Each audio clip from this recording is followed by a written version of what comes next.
Das ist die GapRC GoPro 8 Lite-Kamera, wo ich meine Videoprofile über das LCD-Display auswählen kann. Aber leider konnte ich keinen neuen Profil hinzufügen, bis ich von GapRC Support erfahren habe, dass GapRC die GoPro Labs Firmware verwendet. Und somit ist es möglich, alle Einstellungen über einen QR-Code zu machen. Wie hier zum Beispiel das Aufspielen von dem Profil für Real Steady Go mit 4K-Aufnahme und 30 Bildern pro Sekunde. Man hält den QR-Code vor der Kamera und sobald die LED zweimal blinkt, sind die Einstellungen übernommen und aktiv. Und genau das habe ich gesucht. Es geht sogar noch leichter mit der QR-Control-App per Handy, wo man alle Einstellungen für die GoPro 8 machen kann, sogar das Datum und die Uhrzeit einstellen.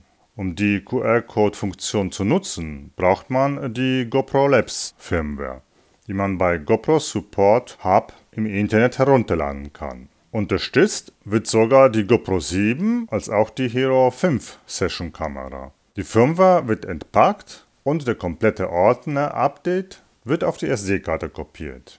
Voraussetzung für das GoPro Labs Update ist eine aktuelle Firmware auf deiner GoPro-Kamera. Meine GoPro 8 hat bereits die aktuelle Firmware 2.50 drauf, wie in der Versiondatei der GoPro Micro SD-Karte zu sehen ist. Das Update mache ich zuerst auf der normalen GoPro 8, stecke die SD-Karte rein und die vollgeladene Batterie. Die GoPro wird eingeschaltet und das Update startet automatisch. Nach weniger als 30 Sekunden ist das Update aufgespielt. Dabei bleiben deine alten Einstellungen alle erhalten. Ein kurzer Test mit einer QR-Code-Karte und meine GoPro 8 erkennt die QR-Codes. Jetzt spiele ich die gleiche Firmware auf meine GapRC GoPro 8 Kamera auf, die ich selber zusammengebaut habe.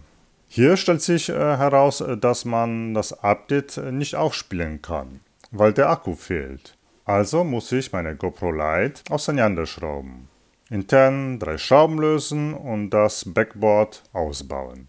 Jetzt kann ich das Originalgehäuse mit dem Display anschließen. Die 2 Flachbandkabel werden angesteckt und oben kommt der Stecker drauf, der zum Akku führt. Jetzt kann die Batterie rein, einschalten und das Update wird problemlos aufgespielt. Ja, das hätte ich von Anfang an vor dem Umbau machen sollen. Nach dem Einschalten sieht man im Display, dass die GoPro Labs Firmware drauf ist. Nun kann ich einen QR-Code einscannen und das funktioniert. Die GapRC GoPro Lite Kamera kann ich wieder zusammenschrauben und noch einmal auf meinem Flyview Explorer Quad testen. Hier blinkt nach dem erfolgreichen Scannen die Kontroll-LED zweimal und die Videoeinstellungen sind übernommen. Die QR-Codes kannst du selbst auf der GoPro Labs Seiten erstellen.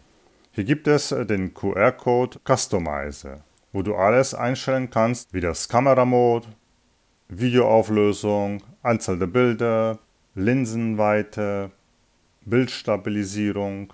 Sogar alle ProTune-Einstellungen sind möglich, wie das Farbprofil, Bitrate, Weißabgleich, ISO-Werte. Zuletzt kannst du auch direkt das Datum und die Uhrzeit auf dem QR-Code übertragen. Noch praktischer geht das alles über die QR-Control-App. Hier kann man die Zeiteinstellung sogar sekundengenau übertragen. Interessant finde ich auch den Motion Trigger. Hier wird der Bewegungs- und Beschleunigungssensor verwendet, um eine Aufnahme zu starten oder zu stoppen. Ich stelle die Empfindlichkeit auf 6 ein für kleine Bewegungserkennung und halte den QR-Code zu der Kamera hin. Die LED blinkt zweimal und schon ist der Quad für die Autoaufnahme vorbereitet. Fliege ich los, beginnt die Aufnahme sofort, weil die GoPro die Bewegung erkannt hat. Lande ich wieder mit dem Quad auf dem Boden, dann erkennt die GoPro keine Bewegungen mehr und schaltet nach 5 Sekunden die Aufnahme aus. Perfekt. Alles richtig wie voreingestellt. Deine QR-Codes kannst du alle in der App verwalten und kannst jederzeit darauf zugreifen. Die QR-Codes können auch als Foto gespeichert werden und zum Beispiel auf Papier gedruckt werden. Eine sehr interessante und neue Funktion ist der Shutterlock, also ein fester Verschlusszeitwinkel beim schwachen Licht. Hier erfolgt die Angabe in Grad statt wie bekannt über die Verschlusszeit. 180 Grad bedeutet, dass bei 60 Bildern pro Sekunde die Verschlusszeit 1:120 ist. Bei einem 25 oder 30 Bilder pro Sekunde Film würde man 90 Grad wählen, um ein noch scharfes, aber nicht verschwommenes Bild bei wenig Licht zu bekommen, mit der Verschlusszeit 1:100 bzw. 1:120. Zum Beispiel, wenn man mit dem Quad von draußen in ein Gebäude reinfliegt.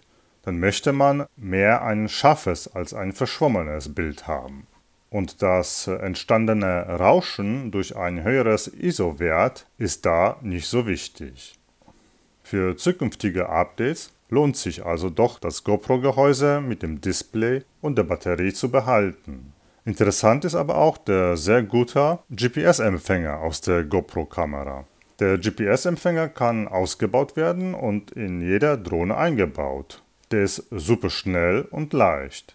Dank GoPro Labs Firmware ist für mich die GoPro oder hier die Gap RC Naked GoPro 8 die beste Quadcopter-Kamera auf dem Markt.